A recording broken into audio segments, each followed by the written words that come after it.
Subscribe कीजिए राजधानी educational group पचकोड़िया YouTube channel को, बेल आइकन दबाइए लेटेस्ट एजुकेशनल वीडियो सबसे पहले देखने के लिए और डाउनलोड कीजिए हमारा मोबाइल ऐप भी।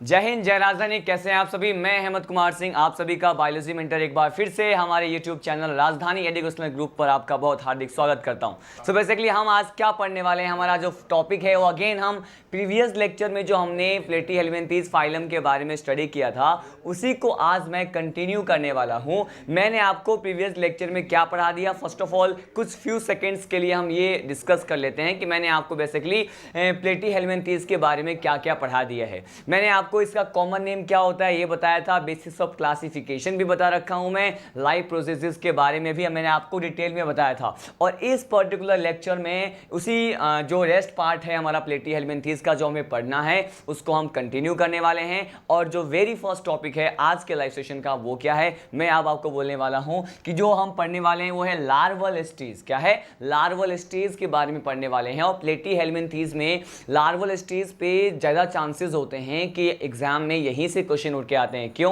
क्योंकि इसका लार्वल स्टेज जो होता है वो बेसिकली इसके लाइफ साइकिल पर रिप्रेजेंट करता है, मतलब इसके जीवन चक्र को जो है प्रदर्शित करता है। और लार्वल स्टेज पे बहुत सारे क्वेश्चन जो है वो प्रीवियस एग्जाम मतलब मेडिकल एग्जाम या फिर किसी भी अदर एग्जाम में, यहाँ तक कि आपके स्टडी मटेरियल में भी बहुत सारे क्वेश्चन जो होते हैं वो प्लेटीहेल्मिन्थीज में वो लार्वल स्टेज पे होते हैं। ठीक है, क्योंकि इसमें एक सिंगल या फिर डबल लार्वा तो होता नहीं, एक प्रॉपर एक लाइफ साइकिल होती है लार्वल स्टेजेस की। किस तरह से एक लार्वा जो है वो दूसरे लार्वा में मॉडिफाई होता है, जो सेकेंड लार्वा होता है वो थर्ड लार्वा में मॉडिफाई होता है। तो इसकी एक कंप्लीट साइकिल होती है जो हमें यहाँ पर क्या करना है, स्टडी करना है। देखिए लाइफ प्रोसेसेस में तो मैंने आपको प्रीवियस लेक्चर में रिप्रोडक्शन तक पढ़ा दिया था कि रिप्रोडक्शन के बेसिस पे ये जो प्लेटीहेल्मिन्थीज होते हैं वो बाइसेक्सुअल होते हैं। और यहाँ पे कुछ एक एक्सेप्शन भी मैंने बताया था जो यूनिसेक्सुअल थे। ठीक है, ये तो हमने डिस्कस कर लिया है। आज का जो फ्रेश टॉपिक है, आज हम पढ़ने वाले हैं लार्वल स्टेज। ठीक है, हमारा जो वेरी फर्स्ट टॉपिक है ये क्या है, मैं अब आपको बताने वाला हूं कि अगर हम लार्वल स्टेज की बात करें, किस स्टेज की, अगर हम लार्वल स्टेज की बात करते हैं, यहां पर अलग अलग पर्टिकुलर स्पीसीज में मैं आपको क्या बताने वाला हूं, इसके लार्वल स्टेज के बारे में बताने वाला हूं। साथ साथ जब हम लार्वल स्टेज को पढ़ लेंगे तो हमारा जो नेक्स्ट टॉपिक होगा वो होगा क्लासिफिकेशन ऑफ प्लेटीहेल्मिन्थीज। यहां पर मैं प्लेटीहेल्मिन्थीज फाइलम को जो है कुछ एक क्लासेस में डिवाइड कर लूंगा। ठीक है, और हम ये पूरा एंटायरली क्या करेंगे, स्टडी करने वाले हैं। ठीक है, तो चलिए स्टार्ट करते हैं। हमारा वेरी फर्स्ट टॉपिक क्या है, हम पढ़ने वाले हैं लार्वल स्टेज। ठीक है, यहां पर लार्वल स्टेज में मैं आपको पर्टिकुलर किसके लार्वल स्टेज के बारे में फर्स्ट ऑफ ऑल बताने वाला हूं। मैं आपको बताने वाला हूं किसके लार्वल स्टेज के बारे में। आपने लीवर फ्लूक का नाम सुना है, हमने प्रीवियस लेक्चर में लीवर फ्लूक को यूज किया था। लीवर फ्लूक को ही क्या कहा जाता है स्टूडेंट, लीवर फ्लूक को ही कहा जाता है फेसियोला हेपेटिका। क्या कहते हैं?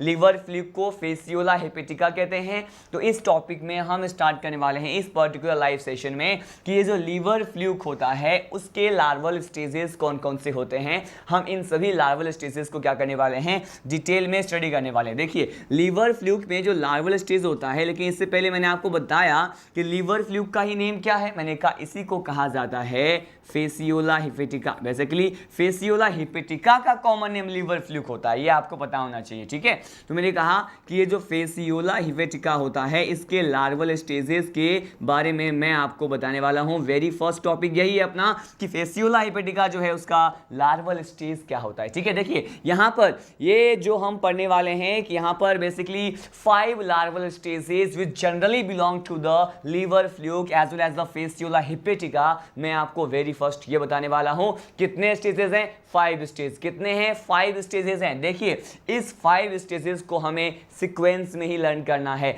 इट मींस कि जो सीक्वेंस मैं आपको फर्स्ट ऑफ द ऑर्डर में बताऊंगा उसके बाद ही सेकंड आना चाहिए, उसके बाद नेक्स्ट आना चाहिए। क्यों?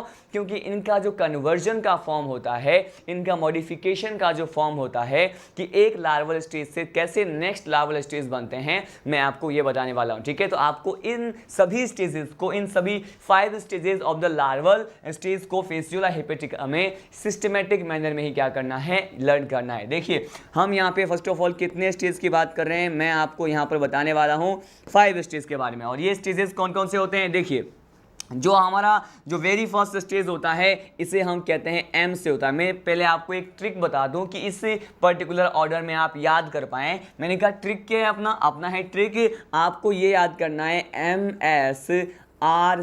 क्या याद करना है आपको, ये जो है MSRCM हमेशा आपके जो है जुबान पर होना चाहिए, हमेशा आपके टंग पे होना चाहिए जब भी क्वेश्चन आपको दिखाई दे फेसियोला हेपेटिका का लार्वल स्टेज के बारे में। तो आप पहले क्या सोचेंगे, आपको सोचना है एक सीक्वेंस, वो क्या है MSRCM। क्या सोचना है आपको, MSRCM सोचना है। लेकिन हम यही देखने वाले हैं कि आखिर ये MSRCM मैं क्यों बोल रहा हूं, ये इसके 5 लार्वल स्टेजेस हैं। मैंने आपको ये बताया है, फर्स्ट लेटर बता दिया है, क्योंकि आपको पता है कि अगर हमारे माइंड की विजुअलिटी का जो रहता है सीक्वेंस, वो क्या है कि अगर एक सिंगल लेटर भी किसी वर्ड का हमें हिंट मिल जाता है तो तुरंत हम उस वर्ड को क्या कर लेते हैं, पिक कर लेते हैं। इसीलिए आपको ये 5 स्टेज जो है हमेशा लर्न हो और उसी सीक्वेंस में लर्न हो, इसके लिए मैंने एक शॉर्टकट ट्रिक दिया आपको। क्या आपको पहले फर्स्ट ऑफ ऑल क्या सोचना है कि लार्वल स्टेज जो होते हैं लीवर फ्लूक में, उसको हमें लर्न कैसे करना है, MSRCM। ठीक है, अब हम देखते हैं इसके फुल फॉर्म क्या होते हैं। देखिए MSRCM में यहाँ पे M है तो यहाँ पे कहा जाता है जो फर्स्ट लार्वल स्टेज होता है ये होता है मिरासीडियम। क्या कहते हैं इसे, बताइए। मैंने कहा इसे कहा जाता है मिरासीडियम लार्वा। सेकेंड लार्वा जो होता है ये होता है स्पोरोसिस्ट लार्वा। क्या होता है, स्पोरोसिस्ट लार्वा कहा जाता है। स्पोरोसिस्ट लार्वा के बाद जो नेक्स्ट लार्वा है उसे हम कहते हैं रीडिया लार्वा। क्या कहते हैं, रीडिया लार्वा कहते हैं। रीडिया के बाद जो नेक्स्ट लार्वा होता है उसे हम कहते हैं सरकेरिया लार्वा। क्या होता है, सरकेरिया लार्वा होता है। सरकेरिया के बाद जो लास्ट लार्वा होता है इसे हम कहते हैं मेटासरकेरिया। क्या कहते हैं, मेटासरकेरिया कहते हैं। अब देखिए मैंने जो ये 5 स्टेजेस बताए हैं, इन सभी में जो स्टार्टिंग का लेटर है वो आपको MSRCM से लर्न करना है। ठीक है, तो बेसिकली आपको क्या बोलना है कि पहले जो है कौन सा लार्वल स्टेज की बात करेंगे, मिरासीडियम। उसके बाद कौन सा होता है, स्पोरोसिस्ट। उसके बाद कौन सा होता है, रीडिया। उसके बाद सरकेरिया। और लास्ट में जो 5th लार्वल स्टेज की हम बात करते हैं वो कौन सा आपको दिखाई दे रहा है, ये होता है मेटासरकेरिया। ठीक है, हम यहां पे ये डिस्कस कर लिए हैं कि कौन कौन से लार्वल स्टेज होते हैं इसमें। लेकिन मैं आपको यहां पे क्या बताने वाला हूं, ये तो हमने क्या देखा था, ये तो हमने लार्वल स्टेज फेसियोला हेपेटिका जिसे हम क्या कहते हैं, लीवर फ्लूक कहते हैं, उसके बारे में स्टडी किया। लेकिन देखिए अगर यहां पर एक नोट पॉइंट डिस्कस करें, क्या मैं यहां पे एक नोट पॉइंट बताने वाला हूं कि अगर हम लीवर फ्लूक के बाद जो एक ब्लड फ्लूक भी स्पीसीज प्लेटीहेल्मिन्थीज का ही मेंबर होता है, यहां पर मैं आपको ब्लड फ्लूक के लार्वा के बारे में एक स्पेशल नोट पॉइंट प्रोवाइड करने वाला हूं। और ये नोट पॉइंट क्या है, मैंने कहा अगर हम किस पर्टिकुलर फ्लूक की बात करते हैं, अगर हम ब्लड फ्लूक की बात करते हैं, देखिए ब्लड फ्लूक में क्या होता है, ब्लड फ्लूक में इन 5 जो लार्वल स्टेजेस में से जो लार्वल स्टेज नहीं पाया जाता है मैं इसको नोट पॉइंट में लेने वाला हूं। देखिए बट ब्लड फ्लूक में कौन कौन से आखिर लार्वल स्टेज जो है वो नहीं पाए जाते हैं। तो देखिए एक तो क्या होता है, एक होता है रीडिया। क्या होता है, रीडिया। रीडिया लार्वल स्टेज जो होता है, और साथ साथ एक नेक्स्ट लार्वल स्टेज होता है मेटासरकेरिया। कौन सा, मेटासरकेरिया। तो ये जो मेटासरकेरिया और रीडिया लार्वल होता है वो बेसिकली किस में एब्सेंट होता है, मैंने कहा यहां पर ये क्या होते हैं, एब्सेंट होते हैं, अनुपस्थित होते हैं। कौन कौन सा लार्वल स्टेज जो है आपको दिख रहा है ब्लड फ्लूक में एब्सेंट होता है। एक और बार देखिए, मैंने कहा यहां पर रीडिया लार्वा की बात करते हैं, मतलब रीडिया लार्वा की बात करते हैं। और 5th नंबर का जो मेटासरकेरिया लार्वा आपको लीवर फ्लूक में देखने को मिला था, मैंने कहा ये 3rd और 5th नंबर का लार्वा रीडिया लार्वा और मेटासरकेरिया लार्वा किसमें नहीं पाया जाता है, मैंने कहा ये ब्लड फ्लूक में नहीं पाया जाता है। ठीक है, ये बहुत ज्यादा इंपॉर्टेंट पॉइंट है, आपको हमेशा ध्यान रखना है कि रीडिया और मेटासरकेरिया कहां पर नहीं है, ब्लड फ्लूक में नहीं है। लेकिन लीवर फ्लूक में तो ये 5 लार्वल स्टेज के बारे में आपको पता होना चाहिए कि मिरासीडियम, स्पोरोसिस्ट, रीडिया, सरकेरिया और मेटासरकेरिया। इसका सीक्वेंस भी मिसमैच नहीं होना चाहिए, ऊपर नीचे नहीं होना चाहिए। इसी ही पर्टिकुलर सीक्वेंस में क्या करना है, आपको लर्न करना है। तो यहां पर मैंने इसके लार्वल स्टेज की बात कर ली है। ठीक है, तो यहां पे लार्वल स्टेज की हमने बात यहां पर लीवर फ्लूक और ब्लड फ्लूक में किया। अब चलिए नेक्स्ट टॉपिक की ओर बढ़ते हैं। अब हम लार्वल स्टेज देखने वाले हैं किसमें, मैं अब आपको लार्वल स्टेज बताने वाला हूं टीनिया सोलियम का। जो taenia solium which is a member of the cestoda class, जिसमें मैंने प्रीवियस लाइव सेशन में बताया था आपको कि इसमें आहार नाल जो होता है, एलिमेंट्री कैनाल जो होता है, अब्सेंट होता है, ठीक है, बताया था। और उसमें मैंने बताया था कि उसी पर्टिकुलर टीनिया सोलियम जो होता है उसको हम टैपवर्म कहते हैं, और स्पेशली टीनिया सोलियम को हम पोर्क टैपवर्म कहते हैं। और ये पोर्क क्या होता है मैं आपको बताऊंगा कि ये जो है जिस पर्टिकुलर टीनिया सोलियम से क्या होता है, पिग और सस जो होता है, पिग में इन्फेक्शन होता है, और उस इन्फेक्टेड पिग का जो पोर्क होता है ना, पोर्क को कहते हैं बेसिकली मांस या फिर मीट कहते हैं या फ्लैश कहते हैं। तो ये पोर्क टर्म जो होता है वो मीट या फिर फ्लैश को रिप्रेजेंट करता है। और यहाँ पे टीनिया सोलियम, टीनिया वर्ड जो है आपको पता है बेसिकली टैपवर्म कहते हैं, फीताकृमि कहा जाता है, ठीक है। तो हम ये डिस्कस कर लिए। चलिए हम नेक्स्ट पर्टिकुलर लार्वल स्टेज की बात करते हैं। अब मैं आपको बताने वाला हूँ larval stages in the taenia solium. अगर हम टीनिया सोलियम में लार्वल स्टेजेस की बात करते हैं तो ये कौन कौन से होते हैं। देखिए टीनिया सोलियम में लार्वल स्टेजेस कितने होते हैं, मैंने कहा होते हैं 3। कितने होते हैं, 3 होते हैं। और यहाँ पर भी जिस पर्टिकुलर ऑर्डर में मैं आपको लार्वल स्टेज बताऊंगा उसी ऑर्डर में ही आपको लर्न करना है, सीक्वेंस बिगड़ना नहीं चाहिए। देखिए मैंने कहा टीनिया सोलियम का first larval stage, second larval stage, third larval stage कितने होते हैं, 3 लार्वल स्टेज होते हैं, 3 लार्वा अवस्था है, ठीक है। यहां पर देखिए कौन कौन सा होता है। जो फर्स्ट होता है उसे हम क्या कहते हैं, फर्स्ट लार्वल स्टेज को कहते हैं ऑन्कोस्फीयर। क्या कहा जाता है इसे, मैंने कहा इसे कहा जाता है ऑन्कोस्फीयर। क्या कहते हैं, ऑन्कोस्फीयर कहा जाता है। ऑन्कोस्फीयर जो है फर्स्ट लार्वल स्टेज होता है। उसके बाद क्या आता है, उसके बाद आता है हेक्साकेंथ लार्वा। क्या होता है, मैंने कहा हेक्साकेंथ आता है। क्या आता है, हेक्साकेंथ लार्वा। हेक्साकेंथ लार्वा के बाद जो नेक्स्ट लार्वा आता है ये होता है सिस्टीसर्कस। क्या होता है, मैंने कहा सिस्टीसर्कस लार्वा होता है। सिस्टीसर्कस लार्वा को हम क्या कह सकते हैं, इसी को कहा जाता है ब्लेडर वॉर्म। क्या कहते हैं इसको, मैंने कहा इसी को कहा जाता है ब्लेडर वॉर्म। बहुत ज्यादा इंपॉर्टेंट लार्वल स्टेज मैंने आपको बताए हैं। सीधा ही क्वेश्चन आ सकता है आपको ऑप्शन में, ये तीनों लार्वल स्टेज दे सकता है और क्वेश्चन क्या पूछ सकता है कि ये पर्टिकुलर टीनिया सोलियम में पाए जाने वाले लार्वल स्टेज में से नीचे दिए गए ऑप्शन में कौन सा सही है, आपको पहचानना होगा कौन कौन सा। अगर उसमें ही टीनिया सोलियम के लार्वल स्टेज वाले क्वेश्चन में अगर ये ऑप्शन मिले तो वो तो करेक्ट नहीं है, क्योंकि वो तो लीवर फ्लूक क्या होता है। मैंने कहा इसका क्या होता है, टीनिया सोलियम का क्या होता है, मैंने कहा फर्स्ट लार्वल स्टेज होता है ऑन्कोस्फीयर, और सेकेंड क्या होता है, ये होता है हेक्साकेंथ, और लास्ट जो होता है क्या होता है, सिस्टीसर्कस होता है। और सिस्टीसर्कस को ही क्या कहते हैं बताइए, मैंने कहा इसी को हम कहते हैं ब्लेडर वॉर्म। क्या कहते हैं, ब्लेडर वॉर्म कहते हैं। जैसे MSRCM मैंने लीवर फ्लूक में बताया था, आप यहां पर भी हिंट लगा सकते हैं। फर्स्ट लेटर आप हमेशा लर्न करें और उस फर्स्ट लेटर को लर्न करने के बाद आप क्विकली जो है रिकॉल कर पाएंगे कि पूरा प्रॉपर वर्ड लार्वा का क्या था। मैंने कहा ऑन्कोस्फीयर तो आपको इसमें O लर्न करना है, हेक्साकेंथ उसमें आपको H लर्न करना है फर्स्ट ऑफ ऑल, और उसके बाद जो है C लर्न करना है। मतलब OHC के रैंडम ऑर्डर में आपको ये लार्वल स्टेजेस का सीक्वेंस पता होना चाहिए। ऑन्कोस्फीयर, हेक्साकेंथ और सिस्टीसर्कस या फिर bladder worm are the larval stages, are the 3 larval stages that is basically present in the taenia solium which is a member of the cestoda class. ठीक है, हमने यहाँ पे बेसिकली लार्वल स्टेज की बात की, और आप इतना जानते हैं कि अगर लार्वल स्टेज जो होता है प्रेजेंट हो, मैंने कहा अगर लार्वल स्टेज यहाँ पे आपको प्रेजेंट दिख रहा है, मैंने कहा लार्वल स्टेज प्रेजेंट किसमें, प्लेटीहेल्मिन्थीज में। अगर लार्वल स्टेज प्रेजेंट होता है तो आप मुझे बताएं कि यहाँ पर एम्ब्रियोनिक डेवलपमेंट कैसा होगा। हम यहाँ पे प्रीवियस फाइलम में भी इसको स्टडी कर चुके हैं कि अगर किसी भी पर्टिकुलर फाइलम के मेंबर के बीच में, मैंने कहा उसमें क्या होता है, मैंने कहा यहाँ पे अगर लार्वा अवस्था प्रेजेंट होता है, लार्वा अवस्था यहाँ पे क्या है, मैंने कहा प्रेजेंट है। आपने बहुत सारे लार्वल स्टेज के बारे में देखा, तो अगर यहाँ पे लार्वल स्टेज प्रेजेंट होता है तो एम्ब्रियोनिक डेवलपमेंट कैसा होगा। एम्ब्रियोनिक डेवलपमेंट जो है भ्रूणीय परिवर्धन यहाँ पर हमें किस तरह का देखने को मिलता है, मुझे बताएं आप। यहाँ पर एम्ब्रियोनिक डेवलपमेंट होता है इनडायरेक्ट, क्या होता है, इनडायरेक्ट टाइप का यहाँ पर एम्ब्रियोनिक डेवलपमेंट देखने को मिलता है।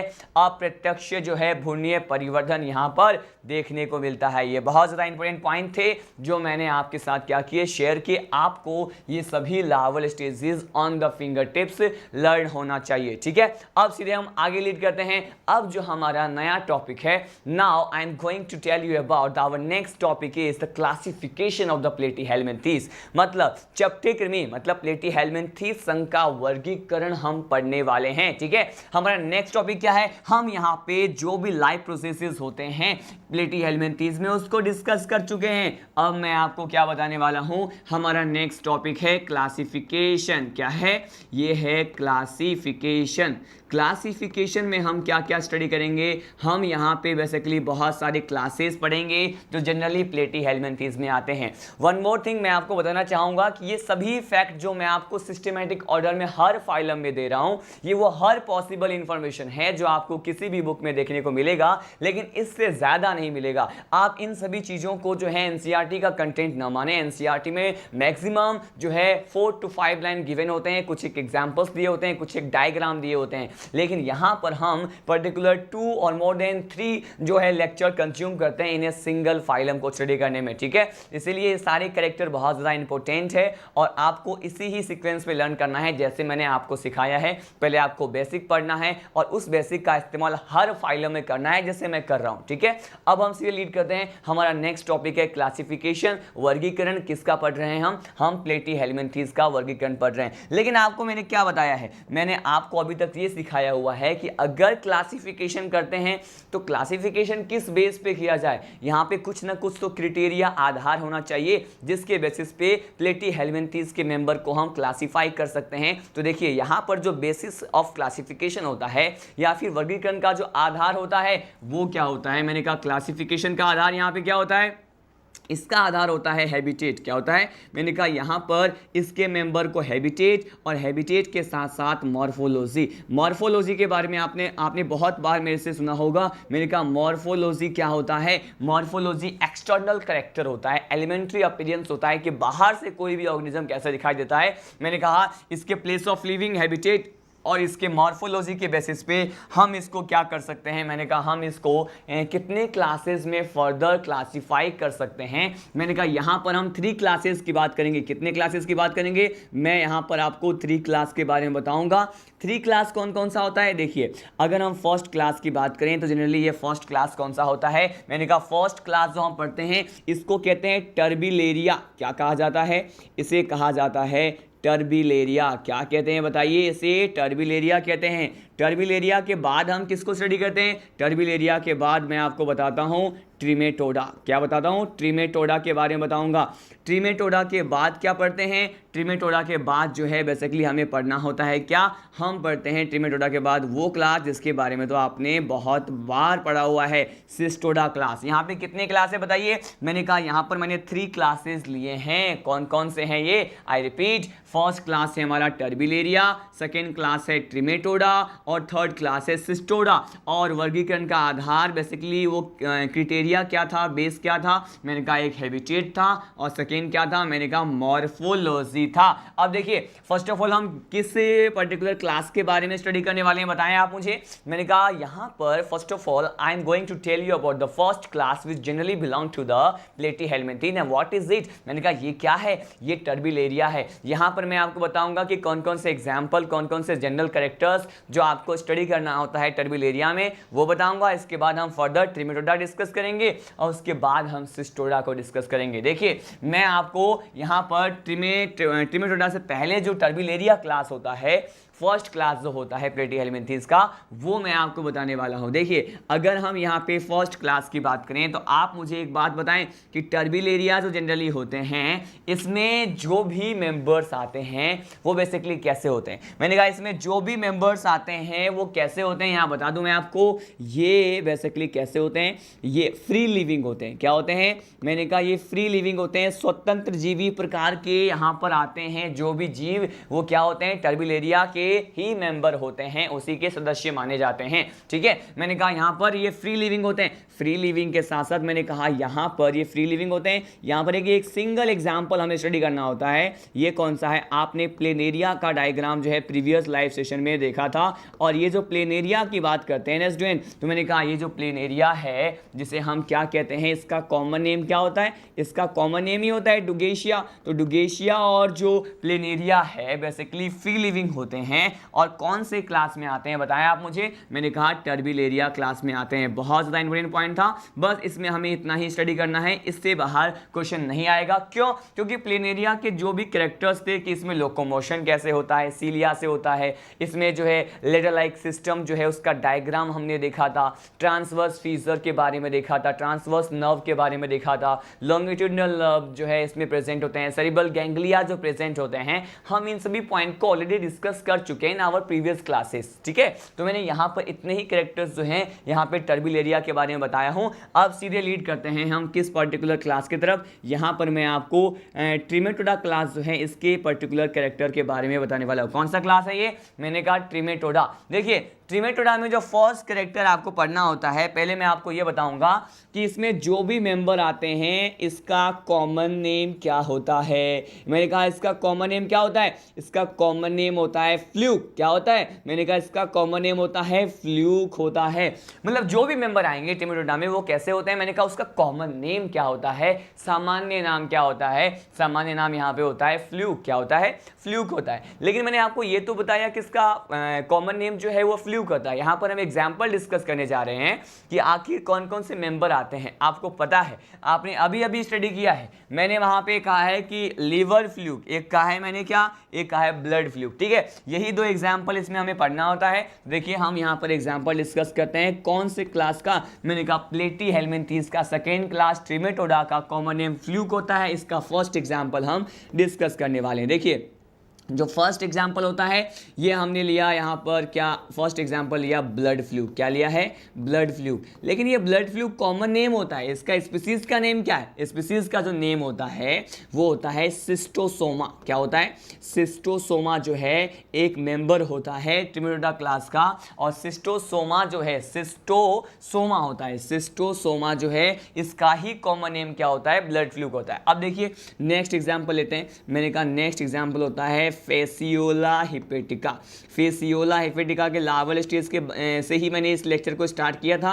तो यहाँ पे देखिए फेसियोला हिपेटिका मैंने बता रखा है, और इसी का कॉमन नेम क्या होता है? इसी का तो कॉमन नेम होता है क्या? मैंने कहा इसी को तो लीवर फ्लूक कहा जाता है। क्या कहते हैं? लीवर फ्लूक कहा जाता है। ठीक है, हमने ये डिस्कस कर लिया। अब देखिए वन मोर टाइम मैं आपको बता रहा हूँ, ये छोटे छोटे क्लास हैं। ठीक है, इसमें जो भी जनरल कैरेक्टर्स होते हैं हम उसको स्टडी कर रहे हैं। इसके मेंबर के बारे में मैं आपको इन क्लासेस के एग्जाम्पल के बाद वन बाय वन बताऊंगा। हम यहाँ पे जो है फेसियोला हिपेटिका का एक पूरा लाइफ साइकिल डिस्कस करेंगे कि किस तरह से यहाँ पे कौन सा डिजीज होता है, उस डिजीज के सिम्टम्स क्या होते हैं, मैं आपको वो बताऊंगा। लेकिन यहाँ तो मैं आपसे बस जनरल एग्जाम्पल डिस्कस कर रहा हूँ। यहाँ पे 2 मेंबर्स की बात करते हैं। कौन से क्लास में? ट्रिमेटोडा क्लास जो होता है प्लेटी हेलमिंथीज का, उसका कॉमन नेम बोला मैंने आपको फ्लूक। जो भी मेंबर्स इसमें आएंगे उसको सामान्यतया क्या कहते हैं? उसका कॉमन नेम क्या होता है? फ्लूक होता है। कौन कौन सा है? मैंने कहा एक है ब्लड फ्लूक और एक क्या है? मैंने कहा एक है लीवर फ्लूक। लेकिन फेसियोला हिपेटिका जो होता है इसमें मैंने कहा लीवर फ्लूक आते हैं, और ब्लड फ्लूक जो होता है जनरली किसको कहते हैं? सिस्टोसोमा को कहते हैं। चलिए हम नेक्स्ट क्लास को स्टडी करते हैं, और नेक्स्ट क्लास इज, मैंने कहा next class is Cestoda. Cestoda class के बारे में हम यहाँ पे पढ़ते हैं। देखिए अगर हम सिस्टोडा क्लास की बात करें कि हमें कौन कौन से इंफॉर्मेशन जो है सिस्टोडा क्लास के बारे में पता होना चाहिए, मैं आपको ये बताने जा रहा हूँ। देखिए हमारा जो थर्ड क्लास है वो क्या है? ये हमारा थर्ड क्लास है सिस्टोडा। क्या है? हम पढ़ने वाले हैं सिस्टोडा क्लास के बारे में। सिस्टोडा क्लास के बारे में कुछ एक जनरल डिटेल्स मैंने आपको प्रीवियस लेक्चर में भी बता दिया था कि इसमें जैसे कि एलिमेंट्री कैनाल जो होता है वो क्या होता है? एब्सेंट होता है। ये आपको पता है। मैंने कहा इसमें जो एलिमेंट्री कैनाल है यहाँ पर क्या एब्सेंट है? मैंने कहा यहाँ पर जो एलिमेंट्री कैनाल होता है वो क्या होता है? यहाँ पे एब्सेंट होता है, और ये बता रखा है मैंने। अब सीधे हम यहाँ पे एग्जाम्पल की ओर आगे बढ़ते हैं। इसमें एग्जाम्पल आपने कौन कौन सा स्टडी किया था, यहाँ पे वन मोर टाइम मैं आपको बताने वाला हूँ कि एग्जाम्पल नंबर फर्स्ट हमने डिस्कस किया है कौन सा? मैंने आपको बताया था किसके बारे में? टीनिया सोलियम के बारे में बताया था। कौन सा एग्जाम्पल था? टीनिया सोलियम था। टीनिया सोलियम के बाद जो नेक्स्ट एग्जाम्पल हम स्टडी करते हैं इसी को ही क्या कहते हैं? मैंने कहा इसको कहते हैं टीनिया सेजिनाटा। क्या कहा जाता है? टीनिया सेजिनाटा कहा जाता है। और टीनिया सेजिनाटा के बाद जो है हम स्टडी करते हैं नेक्स्ट पर्टिकुलर एग्जाम्पल जो सिस्टोडा क्लास में आता है, हमारे थर्ड क्लास में आता है। मैंने कहा ये क्या होता है? ये होता है इकाइनोकोकस। क्या होता है? इकाइनोकोकस होता है। लेकिन हम यहाँ पे टीनिया सोलियम के एक पूरे लाइफ साइकिल को कंप्लीट देखने वाले हैं कि आखिर हम टीनिया सोलियम जो होता है उसका लाइफ साइकिल क्या होता है, उसके कौन कौन से लार्वल स्टेजेस होते हैं और वो किस तरह से मॉडिफाई होते हैं। ठीक है, हम यहाँ पे डिस्कस करेंगे। ठीक है, यहाँ पर मैंने बताया कि टीनिया सोलियम फर्स्ट एग्जाम्पल है, टीनिया सेजिनाटा सेकेंड है और इकाइनोकोकस जो होता है वो क्या होता है, थर्ड है। लेकिन आपको इतना पता है कि टीनिया सोलियम की अगर हम बात करते हैं तो टीनिया सोलियम में क्या कहा जाता है, टीनिया सोलियम में ये कहा जाता है कि ये जो टीनिया सोलियम होता है उसका कॉमन नेम क्या होता है, इसका कॉमन नेम होता है पोर्क टेपवर्म। क्या कहते हैं इसे, मैंने कहा इसे कहा जाता है पोर्क टेपवर्म कहते हैं। अगर हम सेकेंड पर्टिकुलर एग्जाम्पल की बात करते हैं तो ये क्या है, टीनिया सेजिनाटा। आपको पता है इसी को क्या कहते हैं, इसको कहा जाता है बिफ टेपवर्म। क्या कहते हैं, बिफ टेपवर्म। नेक्स्ट जो पर्टिकुलर एग्जाम्पल है ये है इकाइनोकोकस और इसका जो कॉमन नेम होता है ये क्या होता है, मैंने कहा इसे कहते हैं डॉग टेपवर्म। क्या कहते हैं इसे डॉग टेपवर्म कहा जाता है। तो आपको ये पता होना चाहिए। ठीक है, यहाँ पर हम स्पेशली किस मेंबर को डिटेल में डिस्कस करेंगे आप मुझे बताएं। यहाँ पर हम यहाँ पे ये जो टीनिया सोलियम मैंने बताया है इस टीनिया सोलियम को क्या करेंगे, डिस्कस करेंगे। तो हमने क्लासिफिकेशन जो है वो ऑलमोस्ट कंप्लीट कर लिया, उसके जनरल फीचर्स को भी देख लिया, लार्वल स्टेजेस के बारे में भी देखा, life processes, basis of classification भी देखा, इसके कॉमन नेम जो है इसे फ्लैटवर्म क्यों कहते हैं, हमने ये पूरा स्टडी कर लिया। अब मैं आपको क्या बताने वाला हूं, स्पेशली अब हमारा बस दो टॉपिक जो हमें पढ़ना होता है जिससे डिटेल में स्टडी करना होता है। ये क्या होता है, मैं आपको यहाँ पे टीनिया सोलियम का लाइफ साइकिल और वो जो ट्रिमेटोडा में जो फेसियोला हिपेटिका आता है उसके लाइफ साइकिल को मैं कंप्लीट बताने वाला हूं। ठीक है, यहाँ पर फर्स्ट ऑफ द टाइम हम यहाँ पे नोट पॉइंट देखेंगे। नोट पॉइंट में बस यहाँ पे 2 पॉइंट डिस्कस करूंगा। यहाँ पर फर्स्ट ऑफ द टाइम हम यहाँ डिस्कस करने वाले हैं किसके बारे में, पहले हम डिस्कस करते हैं फेसियोला हिपेटिका के बारे में कि ये जो फेसियोला हिपेटिका होता है इसका लाइफ साइकिल क्या होता है, किस तरह के लार्वल स्टेजेस में यहाँ पे कन्वर्जन देखने को मिलता है। ठीक है, फेसियोला हिपेटिका आप जानते हैं इसी को ही क्या कहते हैं, अभी अभी हमने पढ़ा था कि फेसियोला हिपेटिका को ही कहा जाता है क्या, मैंने कहा इसको कहते हैं लीवर फ्लूक। क्या कहते हैं इसको लीवर फ्लूक कहते हैं। ठीक है, अब देखिए मैं आपको बताने वाला हूं फेसियोला हिपेटिका में हमें क्या स्टडी करना होता है कि ये जो पैरासाइट होता है, ये क्या है पैरासाइट। मैंने आपको स्टार्टिंग में बताया था कि प्लेटीहेल्मिन्थीज का जो ये मेंबर होते हैं वो जनरली उनका हैबिटेट जो है या फिर उनका जो बेसिकली हैबिट होता है वो एज ए पैरासाइट भी ये क्या करते हैं, सर्वाइव करते हैं। मैंने बताया था कि ये परजीवी के रूप में पाए जाते हैं। और ये जो फेसियोला हिपेटिका जिसे हम लीवर फ्लूक कॉमन नेम कहते हैं, ये जो है किस तरह का पैरासाइट होता है, ये होता है डाइजेनेटिक पैरासाइट। क्या होता है, मैंने कहा ये डाइजेनेटिक पैरासाइट होता है। और आपको इतना पता है कि डाइजेनेटिक पैरासाइट के बारे में मैंने आपको क्या बताया हुआ है, ये जो डाइजेनेटिक पैरासाइट होते हैं यहाँ पर डाई का रिप्रेजेंट करता है, यहाँ पे 2 को रिप्रेजेंट करता है। मतलब ऐसे पैरासाइट को हम डाइजेनेटिक पैरासाइट कहते हैं जो अपना जो कंप्लीट लाइफ साइकिल है, अपने जीवन चक्र को, अपने लाइफ साइकिल को कितने होस्ट में कंप्लीट करता है, मैंने कहा ये 2 होस्ट में कंप्लीट करता है। मतलब डाइजेनेटिक द्विपोषक जो परजीवी होते हैं, डाइजेनेटिक पैरासाइट होते हैं, वो अपने लाइफ साइकिल को 2 होस्ट पर डिपेंड रह के क्या करते हैं, फिनिश करते हैं, कंप्लीट करते हैं। और मैं आपको क्या बताने वाला हूं, ये 2 होस्ट कौन कौन से होते हैं। यहाँ पे देखिए ये जो फेसियोला हिपेटिका होता है इसके 2 होस्ट कौन कौन से हो सकते हैं। तो यहाँ पर देखिए फर्स्ट ऑफ द टाइम मैं आपको बताऊंगा कि इसका प्राइमरी होस्ट क्या होता है। ठीक है, इसके प्राइमरी होस्ट की बात करेंगे और फिर हम इसके सेकेंडरी होस्ट की बात करेंगे कि इसका सेकेंडरी होस्ट क्या होता है जिसमें ये अपने लाइफ साइकिल को क्या करते हैं, कंप्लीट करते हैं। यहाँ पे हम 1 डिग्री होस्ट और 2 डिग्री होस्ट के बारे में क्या करने वाले हैं। मैंने कहा ये प्राइमरी को बोला 1 डिग्री और सेकेंडरी को क्या बोला, 2 डिग्री होस्ट बोला। ठीक है, यहाँ पर प्राइमरी होस्ट जो होता है फेसियोला हिपेटिका के लाइफ साइकिल में वो जनरली क्या होते हैं, मैंने कहा ये होते हैं शिप। क्या होते हैं, शिप होते हैं या फिर होते हैं गोट। मैंने कहा भेड़ और बकरी होते हैं। ठीक है, तो ये शिप और गोट जो है वो प्राइमरी होस्ट कंसीडर किए जाते हैं फेसियोला हिपेटिका के केस में। लेकिन अगर हम सेकेंडरी होस्ट की बात करते हैं तो सेकेंडरी होस्ट जो जनरली होता है यहाँ पर स्टूडेंट, बेसिकली वो क्या होता है मैं आपको बता दूं।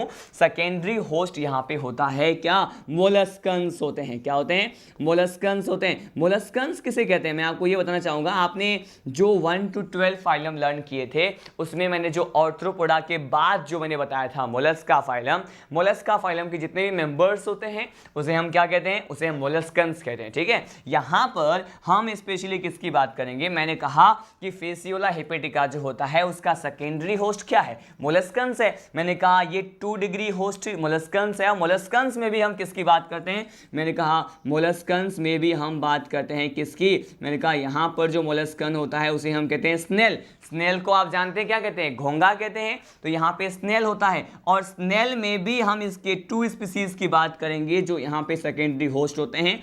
एक जो स्नेल होता है उसे हम क्या कहते हैं, एक स्नेल जो है एक होता है प्लेनॉर्बिस, क्या होता है, प्लेनॉर्बिस होता है, और एक जो एक तो होता है प्लेनॉर्बिस और एक होता है लिम्निया, क्या होता है, लिम्निया होता है। तो यहाँ पे हमने जो है बोला कि इसका सेकेंडरी होस्ट क्या है, इसका सेकेंडरी होस्ट होता है मोलस्कन्स, क्या होते हैं, मोलस्कन्स होते हैं। मोलस्कन्स में भी मैंने कहा क्या होते हैं, मैंने कहा स्नेल होते हैं, क्या होते हैं, स्नेल होते हैं। मोलस्कन्स में स्नेल होते हैं, और स्नेल भी मैंने कहा कौन कौन से हो सकते हैं, एक प्लेनॉर्बिस हो सकते हैं और एक क्या हो सकते हैं, लिम्निया हो सकते हैं। ठीक है, हमने बेसिकली ये बात की है। अब मैं सीधे ही डायरेक्टली जो है अब नेक्स्ट पॉइंट हम स्टडी करने वाले हैं कि ये नेक्स्ट पॉइंट हमें क्या क्या पढ़ना होता है। देखिए मैं आपको यहाँ बताने जा रहा हूँ कि अब फेसियोला हेपेटिका के हमने ये बोला कि ये डाइजेनेटिक पैरासाइट होते हैं, 2 होस्ट होता है, प्राइमरी सेकेंडरी, वो कौन से होते हैं मैंने ये भी बता दिया आपको। अब मैं आपको बताने वाला हूँ कि इससे कौन सा डिजीज होता है। ठीक है, मैं आपको बताऊंगा कि फेसियोला हेपेटिका जो है इससे होने वाले डिजीज को क्या कहते हैं।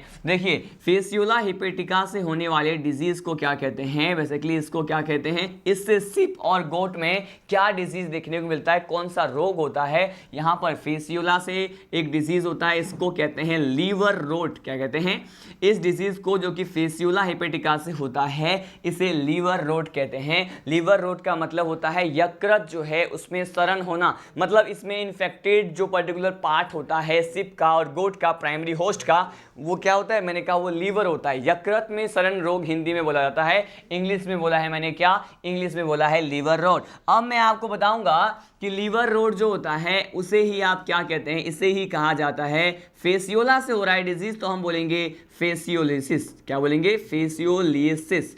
फेसियोलिसिस डिजीज जो है वो फेसियोला हेपेटिका से होता है जिसे हम लीवर रोट भी कहते हैं। ठीक है, अब हम ये देखेंगे कि इस लीवर रोट और फेसियोलिसिस डिजीज जो होता है इसके क्या क्या सिम्टम्स होते हैं, इसमें जनरली हमें क्या देखने को मिलता है। ये हो किस में रहा है आपको पता है, इसके प्राइमरी होस्ट शिप और गोट में हो रहा है। इससे क्या होता है कि इनका जो बॉडी है ना, मैंने कहा जैसे ही इसमें ये डिजीज हो जाएगा, लीवर रोट हो जाएगा, तो बेसिकली इसके शिप और गोट के बॉडी का जो टेम्परेचर होता है, इसके शरीर का जो तापमान होता है, तो इनके बॉडी का टेम्परेचर क्या होता है, इंक्रीज हो जाता है। क्या हो जाता है, मैंने कहा इनके बॉडी का टेम्परेचर इंक्रीज हो जाता है, बढ़ जाता है। और सिम्टम्स हमें दिखाई देते हैं किसके, मैंने कहा फीवर के। ठीक है, मैंने कहा फीवर के सिम्टम्स दिखाई देते हैं। सम टाइम जो एक डिजीज भी होता है जिसे हम कहते हैं पायरेक्सिया, क्या कहते हैं, पायरेक्सिया। तो फीवर और पायरेक्सिया के सिम्टम्स के साथ साथ इस लीवर रोट डिजीज फेसियोलिसिस में हमें क्या होता है, यहाँ पे देखने को मिलता है शिप और गोट में स्टमक पेन भी होता है। क्या होता है,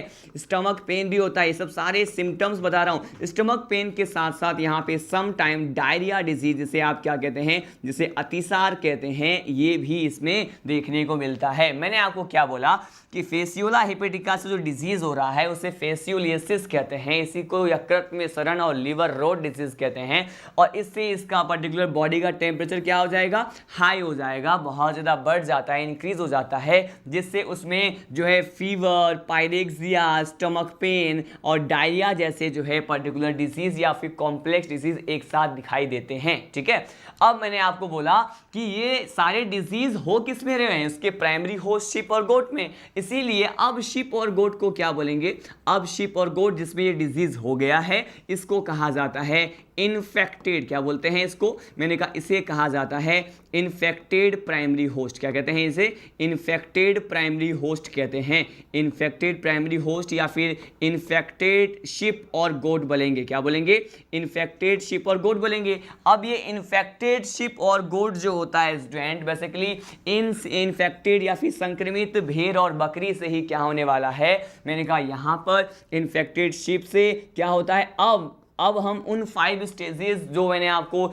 इसके लार्वा में बताए थे, लार्वल स्टेजेस हमने डिस्कस किया था, तो उस पर्टिकुलर लार्वल स्टेज की बात करने वाले हैं कि जैसे ही हम इन्फेक्टेड प्राइमरी होस्ट की बात करते हैं, जिसे हम शिप और गोट कहते हैं, तो इससे इनके बॉडी से क्या होता है, मिरासीडियम जो लार्वा होता है, इसका फर्स्ट लार्वा होता है, आपको पता है हमने MSRCM के शॉर्ट ट्रिक से इसको लर्न किया था। अब देखिए मैंने कहा इसमें जो मिरासीडियम लार्वा होता है, कौन सा लार्वा, मिरासीडियम जो लार्वा होता है, ये इन्फेक्टेड शिप और गोट से किस में आ जाएगा, मैंने कहा ये मिरासीडियम लार्वा इनके बॉडी से बाहर निकल के, इन्फेक्टेड शिप और गोट से बाहर निकल के कहाँ जाता है, वाटर में आ जाता है, जल में आता है। कहाँ पे आता है, वाटर में आता है। वाटर में आने के बाद मैंने कहा ये किसको इन्फेक्ट करता है, वाटर में आने के बाद जो इसका सेकेंडरी होस्ट होता है, जिसे हम क्या कहते हैं, सेकेंडरी होस्ट इसका स्नेल होता है। क्या होता है, स्नेल होता है। स्नेल में भी मैंने, स्नेल क्या है, स्नेल मोलस्कन्स है, और स्नेल में भी जिस स्पीसीज की बात की थी मैंने कहा कौन से थे, वो प्लेनोर्बिस थे और लिमनिया थे। तो ये इन्फेक्टेड शिप के बॉडी से ये जो मिरासीडियम लार्वा होता है वो निकल करके कहाँ आ गए, मैंने कहा वाटर में आ गए। वाटर में ही क्या प्रेजेंट है, वाटर में मोलस्कन प्रेजेंट है। बेसिकली ये क्या है, सेकेंडरी होस्ट है इसका। मैंने कहा ये मोलस्कन यहाँ पे क्या है, ये 2 डिग्री होस्ट होता है, और ये मोलस्कन के बॉडी में क्या हो जाते हैं, स्नेल के बॉडी में एंट्री कर जाते हैं। जैसे ही ये स्नेल के बॉडी में एंट्री कर जाएंगे तो अब हमें क्या देखने को मिलेगा कि ये स्नेल के बॉडी में एंट्री करने के बाद ये जो मिरासीडियम लार्वा होता है, ये क्या है, मैंने कहा ये जो मिरासीडियम लार्वा होता है अब ये किस में मॉडिफाई हो जाएगा, ये स्पोरोसिस्ट लार्वा में। मैंने कहा कौन से लार्वा में, ये जो स्पोरोसिस्ट लार्वा होता है। उसके बाद नेक्स्ट लार्वा जो होता है उसे हम रीडिया कहते हैं, आपको पता है। और रीडिया के साथ साथ यहाँ पर क्या होता है, सर्केरिया लार्वा होता है। क्या होता है, सर्केरिया लार्वा होता है। तो मैंने कहा जैसे ही ये मिरासीडियम वाटर में आया, वाटर में इसको कौन मिला, स्नेल मिला। स्नेल को इसने क्या किया, इन्फेक्ट किया, और स्नेल के बॉडी में एंटर कर करके ये मिरासीडियम लार्वा किस में मॉडिफाई हो रहा है, नेक्स्ट लार्वल स्टेज, लार्वा अवस्था में मॉडिफाई हो रहा है। और ये मिरासीडियम लार्वा अब बनाएगा क्या, स्पोरोसिस्ट। स्पोरोसिस्ट से क्या बनाएगा, रीडिया। रीडिया से क्या बनाएगा, सर्केरिया बनाएगा। और ये जो सर्केरिया है यहाँ तक डेवलपमेंट हो गया है। लेकिन मैंने आपको एक पॉइंट बोला जो बहुत ज़्यादा इंपॉर्टेंट है कि मिरासीडियम लार्वा किसको इन्फेक्ट कर रहा है, स्नेल को। यहाँ से क्वेश्चन आता है कि स्नेल क्या है, इसका सेकेंडरी होस्ट। तो क्वेश्चन में आप देखेंगे कि ये जो फेसियोला हेपेटिका है उसका सेकेंडरी होस्ट स्नेल होता है। इसको इन्फेक्ट करने वाले कौन से लार्वल स्टेज होते हैं, तो मिरासीडियम लार्वा किसको इन्फेक्ट करता है, स्नेल को। और स्नेल क्या होता है, सेकेंडरी होस्ट। तो मैंने कहा जो मिरासीडियम लार्वा होता है वो किसको इन्फेक्ट कर रहा है, स्नेल को कर रहा है, मोलस्कन को कर रहा है, 2 डिग्री होस्ट को कर रहा है। और ये चेंज किसमें हो गया है, अब तक मैंने कहा स्पोरोसिस से रीडिया, रीडिया से सर्केरिया में चेंज हो गया है। अब क्या आपको देखने को मिलेगा कि अगर हम किसकी बात करें, इसके जो लास्ट जो लार्वल स्टेज होता है, लार्वा अवस्था है, इसे हम क्या कहते हैं, इसे कहा जाता है मेटासर्केरिया। क्या कहते हैं इसे, मेटासर्केरिया कहते हैं। मैंने कहा मेटासर्केरिया कहा जाता है। और ये जो मेटासर्केरिया लार्वा है क्या है, मेटासर्केरिया लार्वा अब क्या होगा, मेटासर्केरिया लार्वा जो है इसके प्राइमरी होस्ट को इन्फेक्ट करेगा। प्राइमरी होस्ट क्या है, मैंने कहा यहाँ पे प्राइमरी होस्ट आपको पता है शिप और गोट होता है। क्या होता है, 1 डिग्री होस्ट की बात करते हैं तो यहाँ पे 1 डिग्री होस्ट जो होता है वो क्या होता है, मैंने कहा शिप होता है।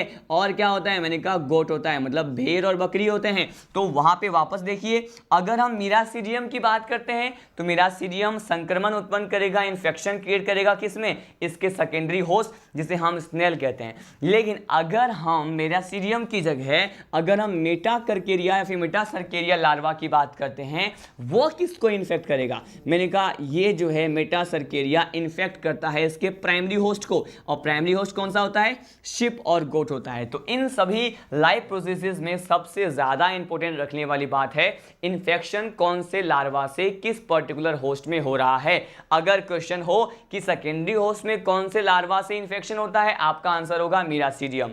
अगर क्वेश्चन हो कि मेटासर्केरिया जो है वो पर्टिकुलर किस होस्ट में करता है इन्फेक्शन, या फिर प्राइमरी होस्ट में बेसिकली किस लार्वल स्टेज से इन्फेक्शन देखने को मिलता है, तो आपका आंसर होगा मेटासर्केरिया। ठीक है, हम वन मोर टाइम ये जो हमने स्टडी किया है फेसियोला हेपेटिका का लाइफ साइकिल मैं आपको बताने वाला हूं। हमने क्या देखा, हमने देखा कि बेसिकली फेसियोला हेपेटिका और liver fluke which is a member of trematoda class of the platyhelminthes are generally act as a digenetic parasite. As I tell before in the previous lecture that what is the digenetic parasite, मैंने कहा this type of parasite generally completed their life cycle into the depend on the two particular different host. In the case of digenetic parasite Fasciola hepatica, the primary host is 1 degree host is ship and goat. On the other hand, the secondary host is molluscans, and especially in the molluscan it is snail, and especially in the snail it is Planorbis and Limnia. Right? यहाँ पे हमने discuss किया, मैंने कहा which particular disease that is caused by the infection of the Fasciola hepatica in the primary host sheep and the goat. It is liver rot. Liver rot disease is also known as fasciolosis. ठीक है, and what is the particular symptoms of the fasciolosis disease? It is body temperature, कि यहाँ पे increasement in the body temperature you can see here, and what are the diseases complexes that can be seen in this fasciolosis disease? It can be fever, it can be pyrexia, it can be stomach pain, and as well as diarrhea भी यहाँ पे देखने को मिलता है। यहाँ पर मैंने आपको बताया कि अब जो sheep और goat है इसमें इन्फेक्शन हो गया, इन्फेक्शन हो गया तो मैंने कहा कि उस पर्टिकुलर शिप गोट जिसमें इन्फेक्शन हो गया है इसको बोल रहे हैं अब इन्फेक्टेड या संक्रमित प्राइमरी होस्ट बोल रहे हैं, या फिर संक्रमित भेड़ और बकरी बोल रहे हैं। इस पर्टिकुलर इन्फेक्टेड प्राइमरी होस्ट से क्या होगा, इनके बॉडी से मिरासीडियम लार्वा जो है निकल करके कहां आ जाएगा, मैंने कहा ये वाटर में आ जाएगा। वाटर में इसका सेकेंडरी होस्ट होता है स्नेल। ठीक है, और ये मिरासीडियम लार्वा इसके सेकेंडरी होस्ट में एंटर करेगा, उसमें इन्फेक्शन क्रिएट करेगा, और मिरासीडियम लार्वा किसमें चेंज हो जाएगा, नेक्स्ट लार्वल स्टेज में चेंज होगा, जिसे हम कह रहे हैं स्पोरोसिस्ट, रीडिया और सर्केरिया। अब यहाँ पे इंपॉर्टेंट पॉइंट ये है कि सेकेंडरी होस्ट जो होता है उसको इन्फेक्शन क्रिएट कर दिया मिरासीडियम ने, लेकिन प्राइमरी होस्ट को कौन करेगा, तो सबसे लास्ट लार्वल स्टेज होता है जिसे हम मेटासर्केरिया कहते हैं। ये जो है प्राइमरी होस्ट जो कि सिप और गोट होता है उसको क्या करता है, इन्फेक्ट कर देता है। ठीक है, आपने ये स्टडी किया, यहां से बहुत सारे क्वेश्चन जो है इस पर्टिकुलर सिंगल कंसेप्ट से आपको मॉड्यूल्स में देखने को मिलता है, लेकिन ये जो याद करना है ये थ्योरी वाइज याद नहीं करना है। मैंने जिस पर्टिकुलर सिस्टमैटिक सीक्वेंस में आपको लर्न करवाया है उसी में ही आपको क्या करना है, इन सभी बातों को ब्रेन में एडजस्ट करना है ताकि लॉन्ग टाइम के लिए वो आपके ब्रेन में सेव रहे। ठीक है, हम सीधे अब लीड करते हैं। हमने कहा था क्या, हम यहाँ पे टू पर्टिकुलर स्पीसीज के लाइफ साइकिल को स्टडी करेंगे। फर्स्ट हम देखेंगे फेसियोला हेपेटिका के बारे में, और उसके बाद में बताऊंगा आपको टीनिया सोलियम के लाइफ साइकिल के बारे में। ठीक है, तो हमारा नेक्स्ट टॉपिक क्या है, अब हम पढ़ने वाले हैं टीनिया सोलियम के बारे में। मैंने आपको फेसियोला हेपेटिका के बारे में बता दिया, अब मैं बताऊंगा टीनिया सोलियम का लाइफ साइकिल, कि इसमें टीनिया सोलियम पे कौन कौन से क्वेश्चन जनरली आपको मॉड्यूल्स में देखने को मिलते हैं या जो किसी भी पर्टिकुलर एग्जाम में आ सकता है। हमारा नेक्स्ट टॉपिक क्या है, हमारा नेक्स्ट टॉपिक है टीनिया सोलियम। क्या है, मैं आपको अब टीनिया सोलियम, केवल इस टीनिया सोलियम के पूरे कंप्लीट लाइफ साइकिल को बताने जा रहा हूं। हमने हालांकि बहुत सारे जनरल कैरेक्टर्स तो हमने स्टडी कर लिया है टीनिया सोलियम के बारे में। आप जानते हैं टीनिया सोलियम का कॉमन नेम क्या होता है, हम यहां से अगेन स्टार्ट कर रहे हैं। इसी को कहते हैं पोक टेपवर्म, आप सभी को पता है ये क्या है, मैंने कहा इसको कहते हैं पोक टेपवर्म। ठीक है, लेकिन ये तो पता है, हम यहां से स्टार्ट नहीं कर रहे हैं। मैंने कहा अब जो हमारा वेरी फर्स्ट पॉइंट है कि टीनिया सोलियम जो है इसके बॉडी पार्ट से हम क्या कर रहे हैं, स्टार्ट कर रहे हैं। ठीक है, ये जो टीनिया सोलियम होता है जनरली इसके कितने बॉडी पार्ट्स होते हैं, मैंने कहा इसके होते हैं 3 पार्ट्स। इनके बॉडी के पार्ट्स कितने होते हैं, मैंने कहा इनके बॉडी को हम 3 पार्ट्स में डिवाइड करके क्लियरली स्टडी कर सकते हैं। ठीक है, और ये 3 पार्ट्स कौन कौन से होते हैं मैं आपको बताने वाला हूं। इनके बॉडी का जो फर्स्ट पार्ट होता है इसे हम क्या कहते हैं, बेसिकली इसे कहते हैं स्कोलेक्स। क्या कहते हैं, इसे स्कोलेक्स कहते हैं। सेकेंड पार्ट जो होता है टीनिया सोलियम के बॉडी का उसे हम कहते हैं नेक। क्या कहते हैं, नेक मतलब ग्रीवा भाग कहते हैं। थर्ड पार्ट जो होता है इसे हम क्या कहते हैं, इसे कहते हैं स्वेडो सेगमेंट। क्या कहते हैं इसे, मैंने कहा इसे कहा जाता है स्वेडो सेगमेंट। और ये जो स्वेडो सेगमेंट्स होता है इसे हिंदी में कूटखंड कहते हैं। और इसी स्वेडो सेगमेंट को क्या कहते हैं, इसी स्वेडो सेगमेंट को कहा जाता है स्ट्रोबिला। क्या कहते हैं, स्ट्रोबिला कहते हैं। स्ट्रोबिला के लिए एक और टर्म यूज कर सकते हैं, इसी को कहते हैं प्रोग्लोटिड, क्या कहते हैं, प्रोग्लोटिड कहा जाता है। बहुत ज़्यादा इंपॉर्टेंट पॉइंट था ये। मैंने आपको यहाँ पर 3 बेसिक पार्ट में 3 body parts of the taenia solium pork tapeworm के बारे में बताया। फर्स्ट पार्ट क्या है, स्कोलेक्स है। सेकेंड पार्ट क्या है, नेक है। थर्ड पार्ट क्या है, स्वेडो सेगमेंट है। और इस स्वेडो सेगमेंट को ही क्या कहते हैं, स्ट्रोबिला कहते हैं। स्ट्रोबिला को ही क्या कहा जाता है, मैंने कहा प्रोग्लोटिड कहा जाता है। तो इसके 3 पार्ट्स तो हमने देखा, लेकिन इसको हम पर्टिकुलर एक hypothetical diagram of taenia solium से समझने की कोशिश करेंगे कि किस तरह से ये बॉडी पार्ट्स प्रेजेंट होता है और क्यों इनके जो लास्ट पार्ट होता है उसको स्वेडो सेगमेंट कहते हैं। ठीक है, हम यहाँ पे देखने वाले हैं। मैं आपको ये बता दूं कि ये जो डायग्राम मैं आपको बनाने वाला हूँ ये इसका रियल डायग्राम नहीं है, ये बस एक लीनियर डायग्राम होता है, इसका हाइपोथेटिकल डायग्राम होता है, ताकि इसके जनरल कैरेक्टर्स को आप इजियली अपने ब्रेन में सेट कर पाएं। मैंने कहा ये जो डायग्राम मैं बना रहा हूं, ये स्पीसीज क्या दिख रहा है आपको, मैंने कहा ये टीनिया सोलियम है। क्या है ये, टीनिया सोलियम है। अब इस particular hypothetical diagram of the taenia solium में इसके बॉडी पार्ट्स की बात करें, देखिए ये जो बॉडी पार्ट है, इतना पर्टिकुलर पार्ट जो होता है टीनिया सोलियम के बॉडी का, इसे हम क्या कहते हैं, मैंने कहा ये फर्स्ट पार्ट होता है और इसे कहा जाता है स्कोलेक्स। क्या कहते हैं, स्कोलेक्स कहते हैं। इतना पर्टिकुलर पार्ट जो होता है इसके बॉडी का, ये पर्टिकुलर पार्ट जो होता है इसे हम क्या कहते हैं, मैंने कहा इसे सेकेंड पार्ट कहते हैं। और ये क्या होता है, ये नेक होता है। क्या होता है, नेक होता है। और देखिए इतना पर्टिकुलर पार्ट जो आपको दिखाई दे रहा है इसके बॉडी का, इसे क्या कहा जाता है, इसे ही तो हम कहते हैं कूटखंड, जिसे हम कहते हैं स्वेडो सेगमेंट। ये इसका कौन सा पार्ट है, ये थर्ड पार्ट है, जिसे हम क्या कहते हैं, स्वेडो सेगमेंट कहते हैं। और इसी को ही समटाइम क्या कहा जाता है, स्ट्रोबिला कहा जाता है। हम ये भी बात करेंगे इसे स्ट्रोबिला क्यों कहते हैं, लेकिन यहां से हम डिस्कस कर रहे हैं कि ये डायग्राम किसका है, टीनिया सोलियम का है। टीनिया सोलियम में फर्स्ट पार्ट इतना जो है स्कोलेक्स होता है, इतना नेक होता है, और ये पर्टिकुलर पार्ट क्या होता है, स्वेडो सेगमेंट होता है, जिसे हम स्ट्रोबिला कहते हैं। ठीक है, तो इस डायग्राम में मैंने हर एक पार्ट को लेबल किया, लेकिन मैं आपको यहां पर एक स्पेशल पॉइंट जो बताने वाला हूं वो क्या है। जनरली यहां पे स्टूडेंट क्या समझते हैं कि स्कोलेक्स जो है वो टीनिया सोलियम का माउथ होता है, उसका मुख होता है, लेकिन ये बिल्कुल गलत है। मैंने कहा टीनिया सोलियम में जो स्कोलेक्स पाया जाता है वो टीनिया सोलियम का माउथ नहीं है। यहां तो माउथ क्या होता है, अब्सेंट होता है। मैंने कहा टीनिया सोलियम में पाया जाने वाला स्कोलेक्स टीनिया सोलियम का माउथ नहीं होता है। तो यहां पे इसी को समझने के लिए मैं क्या करने वाला हूं अब, कि इस टीनिया सोलियम जो है इसके पर्टिकुलर इस स्ट्रक्चर में इसका जो स्कोलेक्स आपको दिख रहा है, जो फर्स्ट पार्ट है, इसको हम माइक्रोस्कोप से स्टडी करते हैं। मैंने कहा ये स्कोलेक्स पार्ट जो है इसको हम क्या करने वाले हैं, अगेन माइक्रोस्कोप से स्टडी करेंगे। मैंने बहुत बार ऐसे पॉइंट्स बताए हैं, जैसे मैंने बॉडी वॉल को कई बार माइक्रोस्कोपिक व्यू करके बताया कि जिससे बहुत सारे जनरल कैरेक्टर जो है इसके देखने को मिलते हैं। इसके स्कोलेक्स में कौन कौन से कैरेक्टर्स पे क्वेश्चन आ सकते हैं, इसको हम इसके माइक्रोस्कोपिक व्यू मतलब सूक्ष्मदर्शी जो व्यू होता है उससे हम समझ सकते हैं। तो मैंने कहा यहां पर हमने क्या किया,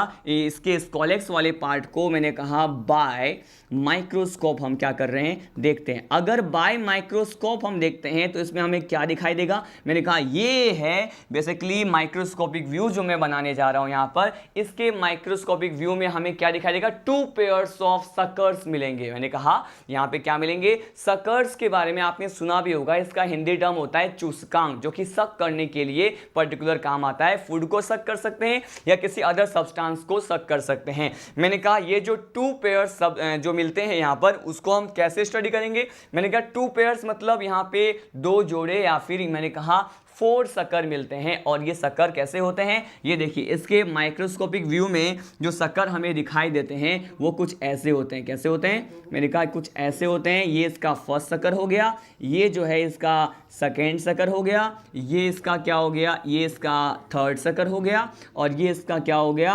4th सकर हो गया। ठीक है, यहां पे आपको कितने सकर्स दिख रहे हैं, यहां पर आपको 2 पेयर्स ऑफ सकर्स दिख रहे हैं। और मैंने कहा ये जो 2 पेयर्स ऑफ सकर्स हैं वही हमें दिखाई देते हैं कहां पर, मैंने कहा ये हमें दिखाई देते हैं टीनिया सोलियम के स्कोलेक्स वाले भाग में। अगर हम माइक्रोस्कोप से देखें तो इस तरह से दिखाई देते हैं।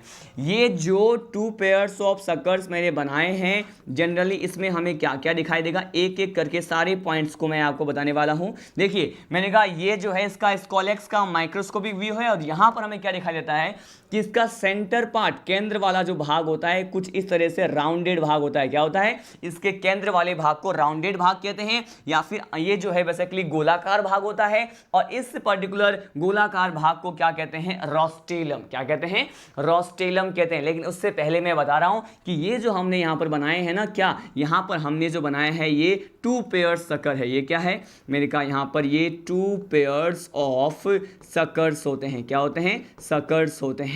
जनरली ये कितने होते हैं? 2 पेयर्स या 4 इन नंबर होते हैं। इसके सेंटर में क्या प्रेजेंट है? मैंने कहा ये जो आपको स्ट्रक्चर दिख रहा है, इसके कहां प्रेजेंट है? मैंने कहा इसके सेंटर में प्रेजेंट है। और इसको कहते क्या है? मैंने कहा इसे कहा जाता है रोस्टेलम। क्या कहते हैं? मैंने कहा इसे रोस्टेलम कहा जाता है। और ये कहां प्रेजेंट है? मैंने कहा इसके माइक्रोस्कोपिक व्यू में ये इसके सेंटर में प्रेजेंट होता है, केंद्र में पाया जाता है। और ये होता कैसे है? मैंने कहा ये राउंड होता है। कैसे होता है?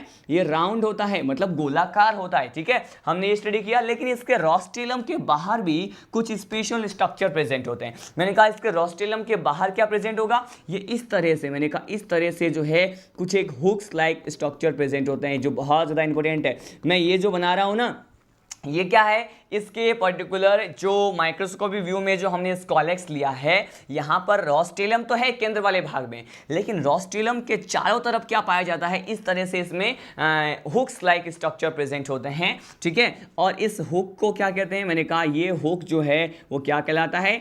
It is known as chitinous hook. क्या कहते हैं इसे? मैंने कहा इसे हम कहते हैं काइटिनियस हुक कहते हैं। क्या कहते हैं? काइटिन युक्त जो हुक होते हैं। हुक को इंग्लिश में क्या कहते हैं? हुक को कहते हैं अंकुश। लेकिन उससे ज़्यादा परफेक्ट वर्ड आपको ये होगा कि आप हुक्स को हुक्स ही पढ़ें। ठीक है, मैंने कहा काइटिनियस हुक प्रेजेंट होते हैं। ठीक है, इसके नंबर की बात करें कि कितने काइटिनियस हुक होते हैं, मैंने कहा ये होते हैं 22 to 32। कितने होते हैं? 22 से लेकर के 32 होते हैं। 22 से 32 यहाँ पे काइटिनियस हुक यहाँ पे प्रेजेंट होता है, जो कि ये जो राउंडेड पर्टिकुलर पार्ट होता है ना रोस्टेलम, उसके सराउंडिंग में यहाँ पर प्रेजेंट होता है। लेकिन ये काइटिनियस हुक जो है उससे जो है बेसिकली टीनिया सोलियम के स्कॉलेक्स को किस तरह से हेल्प प्रोवाइड करेगा? मैंने कहा टीनिया सोलियम है क्या? Taenia solium is endoparasite. क्या होता है ये? एंडोपेरासाइट होता है। एंडोपेरासाइट है तो पर्टिकुलर किसी भी ऑर्गेनिज्म में जिसमें ये एंडोपेरासाइट के फॉर्म में होगा, वो बेसिकली उसके इनसाइड द बॉडी क्या होगा? मतलब पैरासाइट के फॉर्म में, मतलब आंतरिक परजीवी के रूप में पाया जाएगा। और यहाँ पर ये काइटिनियस हुक जो होता है ना, वो बेसिकली क्या करता है? ये काइटिनियस हुक टीनिया सोलियम को इंटेस्टाइनल वॉल से क्या करता है? अटैच करने में हेल्प करता है। मैंने कहा ये हेल्प कर रहा है। बेसिकली क्या हेल्प कर रहा है? कि काइटिनियस हुक जो आपको दिख रहा है, जो 22 से 32 इन नंबर होते हैं, it generally help the taenia solium to attach with the intestinal wall. यहाँ पे इंटेस्टाइनल वॉल का मतलब भी क्या होता है हिंदी में, ये भी बताऊंगा आपको। इसका मीनिंग होता है ये जो आंतरीय दीवार है ना, आंत का जो दीवार होता है, ठीक है, तो इंटेस्टाइनल वॉल से अटैचमेंट करने के लिए इसमें क्या प्रेजेंट होता है? काइटिनियस हुक प्रेजेंट होता है। ये एंडोपेरासाइट के फॉर्म में सीधे ही इंटेस्टाइनल वॉल या फिर आंतरीय दीवार से क्या हो जाते हैं? चिपक जाते हैं। ठीक है, इसमें हेल्प कौन करता है? Chitinous hook. यहां से बहुत सारे क्वेश्चन मिल जाएंगे आपको, लेकिन यहां पर एक नोट पॉइंट आपको बताने वाला हूं। अब ये देखिए नोट पॉइंट क्या है। मैंने कहा अगर हम नोट पॉइंट की बात करते हैं, यहाँ पर हम लेते हैं इसके नोट पॉइंट को। देखिए नोट पॉइंट की बात करेंगे तो हमने ये तो टीनिया सोलियम के बारे में देखा ना कि इसके स्कॉलेक्स में यहाँ पर ये कैरेक्टर्स हमें देखने को मिलते हैं। लेकिन यहाँ पे अगर हम टीनिया सोलियम की बात ना करके यहाँ पे अगर मैं इसका कंपेयर कर रहा हूँ किससे? टीनिया सेजिनाटा से। किससे? टीनिया सेजिनाटा से। कि आखिर टीनिया सेजिनाटा जो है उसमें हमें किस तरह के कैरेक्टर्स ऐसे मिलेंगे जो कि इसको डिफर करते हैं दूसरे ऑर्गेनिज्म से। मैंने कहा देखिए टीनिया सोलियम और टीनिया सेजिनाटा, इन दोनों में क्या डिफरेंस होता है। मैंने ये तो कहा कि टीनिया सोलियम में जो है 2 पेयर सकर हैं, इसमें रोस्टेलम भी है, काइटिनियस हुक भी होता है, लेकिन टीनिया सेजिनाटा में क्या नहीं होता? मैंने कहा यहाँ पे रोस्टेलम नहीं होता। क्या नहीं होता? ये जो रोस्टेलम होता है ना स्टूडेंट, यहाँ पर क्या होता है? अब्सेंट होता है। अब जब रोस्टेलम नहीं है, ठीक है, तो रोस्टेलम नहीं है, लेकिन साथ साथ ये भी कहते हैं इसमें काइटिनियस हुक भी नहीं होता। क्या नहीं होता? ये जो काइटिनियस हुक्स होते हैं, काइटिनियस हुक भी इसमें नहीं होता है। बहुत ज़्यादा इंपॉर्टेंट पॉइंट मैंने आपको बताए हैं इसके बारे में। ये क्या है? अगर हम टीनिया सोलियम के या फिर टीनिया सेजिनाटा के, मैंने कहा टीनिया सेजिनाटा के रोस्टेलम की बात करें, यहाँ पे नहीं होगा। हुक्स की बात करें तो हुक्स भी क्या नहीं होता? मैंने कहा यहाँ पे प्रेजेंट नहीं होता है। मतलब यहाँ पे आपको ये ध्यान रखना है कि क्वेश्चन कैसे आएगा। क्वेश्चन सीधा आएगा कि कैसे टीनिया सोलियम टीनिया सेजिनाटा से डिफर होता है, ठीक है। और ये दोनों ही टेपवर्म होते हैं, आपको पता है, फीताकर्मी होते हैं। तो बस आंसर में आपको एक ऑप्शन मिलेगा कि in the taenia saginata there is the absence of rostellum as well as the chitinous hook, ठीक है। वो जो है आपको आंसर मार्क करना है, वही आपका क्या होगा? करेक्ट आंसर होगा, ठीक है। यहां पर इन सभी चीजों को डिस्कस करने के बाद इसे ही कंटिन्यू करते हैं। माइक्रोस्कोपिक व्यू हमने क्या कर लिया है? कंप्लीटली स्टडी कर लिया है। अब हम डिस्कस करने वाले हैं नेक्स्ट पॉइंट क्या है हमारा। देखिए, मैं अब आपको बताने वाला हूं नेक्स्ट पॉइंट। ये बेसिकली है कि टीनिया सोलियम जो है उसमें थर्ड पार्ट क्या है? इसके बॉडी का जो थर्ड पार्ट होता है उसे हम कहते हैं स्यूडो सेगमेंट या स्ट्रोबिला। लेकिन अब क्वेश्चन कहां से आएगा कि ये जो थर्ड पार्ट होता है जिसे हम स्ट्रोबिला कहते हैं, तो बेसिकली ये जो स्ट्रोबिला पार्ट होता है, अगर टीनिया सोलियम क्या करे? मैंने कहा उसको बाहर निकाल दे, ठीक है। मैंने कहा पीसेज में या टुकड़े में इसको बाहर निकाले, तो ये प्रोसेस कौन सा होता है, हम ये देखने वाले हैं। देखिए, मैंने कहा इसके थर्ड पार्ट को क्या कहते हैं? स्ट्रोबिला कहते हैं। क्या कहा जाता है? स्ट्रोबिला कहते हैं। और एक प्रोसेस होता है, इसे क्या कहते हैं? इसे कहा जाता है स्ट्रोबिलेशन। क्या कहते हैं? स्ट्रोबिलेशन कहते हैं। और ये जो स्ट्रोबिलेशन का प्रोसेस होता है, ये जनरली किस पर्टिकुलर रिप्रोडक्शन का मेथड है? यहाँ पर ये जो है स्ट्रोबिलेशन एसेक्सुअल रिप्रोडक्शन का क्या होता है? मेथड होता है। कौन सा? मैंने कहा strobilation is a method, it is a technique of the asexual reproduction. अलैंगिक जनन की क्या है? एक विधि है। और इस स्ट्रोबिलेशन से ही टीनिया सोलियम क्या करेगा? मैंने कहा इसी पर्टिकुलर एसेक्सुअल रिप्रोडक्शन या फिर स्ट्रोबिलेशन से ये अपने स्ट्रोबिलेशन के प्रोसेस के द्वारा स्ट्रोबिला को क्या करेगा? रेगुलर बेसिस पे फॉर्म करेगा। मतलब किसका फॉर्मेशन करेगा? ये स्ट्रोबिला क्या है इसका? मैंने कहा ये जो सेगमेंट्स होते हैं, जो स्वेडो सेगमेंट होते हैं, उसको क्या करेगा? रेगुलर बेसिस पे फॉर्म करेगा, मतलब बनाएगा, ठीक है। हमने ये सारे पॉइंट को क्या कर लिया है? डिस्कस कर लिया। अब देखिए यहां पर एक क्वेश्चन और आता है कि एक प्रोसेस होता है जिसे हम कहते हैं एपोलाइसिस। क्या कहते हैं? इसे एपोलाइसिस कहा जाता है। क्या कहा जाता है? एपोलाइसिस कहते हैं। अब ये एपोलाइसिस क्या होता है, मैं आपको ये एक्सप्लेन कर दूं कि एपोलाइसिस हम किसे कह सकते हैं। एपोलाइसिस जो है एक ऐसा प्रोसीजर होता है जिसमें ये जो इसका थर्ड पार्ट है, स्वेडो सेगमेंट वाला जो पार्ट होता है, जनरली वो स्वेडो सेगमेंट वाले पार्ट को क्या करता है? ये कोई भी इन्फेक्टेड पर्सन है जिसमें ये जो है टीनिया सोलियम से डिजीज हो रहा है, उस इन्फेक्टेड पर्सन के जो वेस्ट मटेरियल होता है, मैंने कहा इन्फेक्टेड पर्सन के जो वेस्ट मटेरियल होता है, उस मल पदार्थ से, उस सर्जी पदार्थ से ये जो है टीनिया सोलियम का जो स्ट्रोबिला वाला पार्ट होता है, वो टूट टूट कर क्या होता है? ब्रेक डाउन होकर के बाहर निकलता है उसके वेस्ट मटेरियल के साथ। और मैंने कहा इसी ही प्रोसेस को क्या कहते हैं? एपोलाइसिस कहते हैं। बहुत इंपॉर्टेंट पॉइंट है ये, और बहुत सारे मॉड्यूल में आपको यहाँ पे क्वेश्चन देखने को मिलेगा कि एपोलाइसिस क्या होता है। देखिए मैंने आपको क्या बोला, एपोलाइसिस क्या होता है कि ये जो स्वेडो सेगमेंट होते हैं ना, मैंने कहा ये जो क्या होते हैं? स्वेडो सेगमेंट्स होते हैं, कूटखंड होते हैं। ये स्वेडो सेगमेंट्स क्या होते हैं? जनरली ये स्वेडो सेगमेंट बाहर निकलते हैं। क्या होते हैं? मैंने कहा बाहर निकलते हैं किससे? मैंने कहा वेस्ट मटेरियल होता है किसमें? Infected person. मैंने कहा कोई भी इन्फेक्टेड पर्सन, बेसिकली हम बात कर रहे हैं कोई भी ऐसे संक्रमित व्यक्ति की जिसमें किसका हो गया संक्रमण। मैंने कहा इसमें संक्रमण हो गया है किसका? बेसिकली यहाँ पर टीनिया सोलियम का अगर संक्रमण हो जाता है, इन्फेक्शन हो जाता है, तो उस इन्फेक्टेड पर्सन के वेस्ट मटेरियल से, किससे? मैंने कहा वेस्ट मटेरियल, उसके मल पदार्थ से किसका बाहर होना? मैंने कहा ये जो है वेस्ट मटेरियल में क्या निकलते हैं बाहर? इसका स्वेडो सेगमेंट निकलता है। और इस पूरे प्रोसेस को ही क्या कहते हैं? एपोलाइसिस कहते हैं, ठीक है। मतलब टीनिया सोलियम के कूट खंड का जो है इन्फेक्टेड पर्सन से उसके वेस्ट मटेरियल के साथ बाहर आना ही क्या कहलाता है, उसे हम क्या कहते हैं, एपोलाइसिस कहते हैं। ठीक है, यहां पर हम एपोलाइसिस के बारे में स्टडी कर चुके हैं। अब सीधे हम नेक्स्ट पॉइंट की ओर आगे बढ़ते हैं। इन सभी पॉइंट को मैं यहां पे वन मोर टाइम आपको बता दूं। मैंने आपको क्या बताया कि टीनिया सोलियम के बॉडी के 3 पार्ट्स होते हैं, स्कॉलेक्स, नेक, स्यूडो सेगमेंट। उसके बाद मैंने यहां पे एक हाइपोथेटिकल डायग्राम लिया इनके बॉडी पार्ट को समझाने के लिए। उसके बाद मैंने आपको बताया कि इसका स्कॉलेक्स, इसका माउथ नहीं होता। उसके बाद मैंने स्कॉलेक्स को माइक्रोस्कोप से देखा, वहां पे आपको क्या दिखाई दिया, 2 पेयर्स ऑफ सकर्स होते हैं, सेंटर में रोस्टेलम होता है जिसके बाहर जो है 22 टू 32, 22 से 32 काइटिनियस हुक होते हैं। फिर मैंने बताया कि किस तरह से काइटिनियस हुक जो होता है वो हेल्प करता है टीनिया सोलियम को। तो मैंने आपको बताया कि आंतरीय दीवार से चिपकने में for the provide the attachment with the intestinal wall क्या होता है, ये रिस्पॉन्सिबल होता है। उसके बाद मैंने आपको बताया कि टीनिया सेजिनाटा की अगर बात करें तो उसमें रोस्टेलम या फिर काइटिनियस हुक नहीं पाए जाते हैं, और यही वो डिफरेंस है जो टीनिया सेजिनाटा और टीनिया सोलियम में देखने को मिलता है। नेक्स्ट प्रोसेस मैंने बताया आपको स्ट्रोबिला के बारे में, जो कि बेसिकली एक स्यूडो सेगमेंट होता है, और ये स्ट्रोबिलेशन जो कि एसेक्सुअल रिप्रोडक्शन का मेथड होता है, उससे ये क्या करते हैं,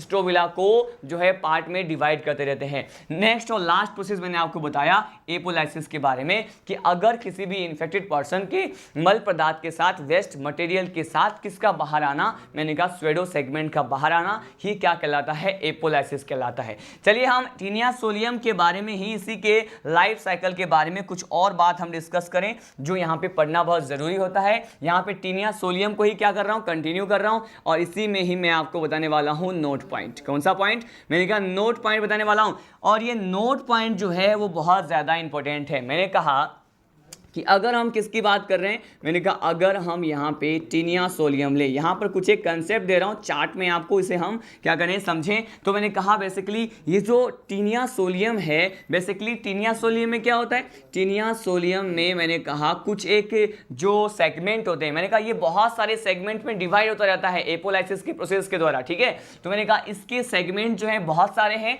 तो मैं यहाँ पे पर्टिकुलर सेगमेंट को डिवाइड कर रहा हूँ 3 कैटेगरी में। कितने कैटेगरी में, मैंने कहा यहाँ पर हम टीनिया सोलियम जो होता है उसके सेगमेंट को यहाँ पर हम 3 कैटेगरी में डिवाइड कर रहे हैं, और ये कैटेगरी कौन कौन से हैं, देखिए मैंने कहा अगर इसके स्यूडो सेगमेंट में हम पर्टिकुलर किस नंबर की बात कर रहे हैं, टीनिया सोलियम में पाए जाने वाले स्यूडो सेगमेंट में अगर हम 1 to 250, मैंने कहा 1 to 250 मतलब 1 से 250 तक के हम कूटखंड की बात करते हैं, तो इसको क्या कहा जाता है, मैंने कहा 1 to 250 तक के जो भी यहाँ पर स्यूडो सेगमेंट होते हैं उसको क्या कहते हैं, इसे हम कहते हैं इमैच्योर। क्या कहते हैं, इसे हम कहते हैं इमैच्योर सेगमेंट कहते हैं, या अपरिपक्व खंड कहा जाता है। यहां से बहुत बार जो है एडवांस लेवल पे क्वेश्चन बनते हैं कि 1 to 250 जो होता है स्यूडो सेगमेंट टीनिया सोलियम में, जनरली हम इसको क्या कहते हैं, अपरिपक्व खंड कहते हैं, इमैच्योर सेगमेंट कहते हैं।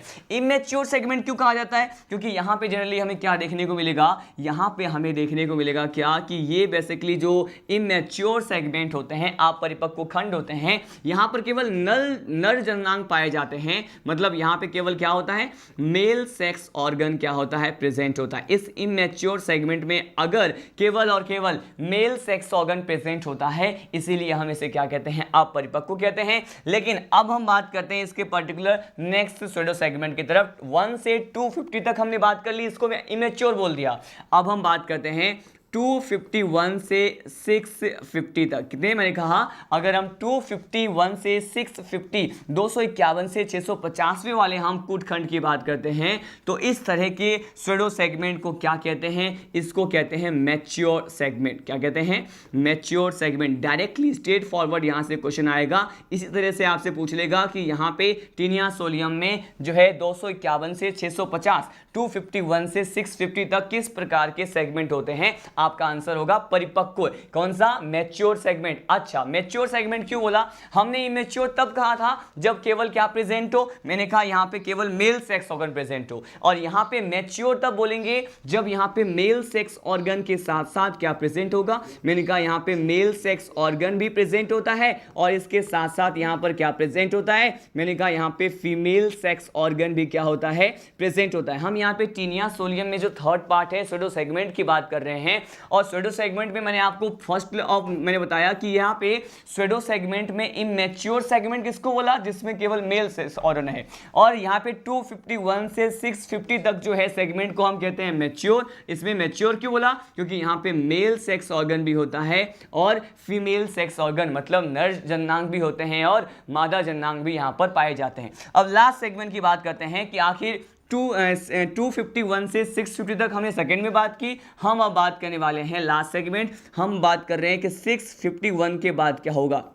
651 के बाद जो टीनिया सोलियम का जो स्यूडो सेगमेंट होता है वो आगे जो है क्या हो जाता है, डेवलप होकर के, विकसित होकर के किसका फॉर्मेशन करेगा, मैंने कहा ये जाइगोट का फॉर्मेशन करेगा। किसका, मैंने कहा युग्मनज का फॉर्मेशन करेगा।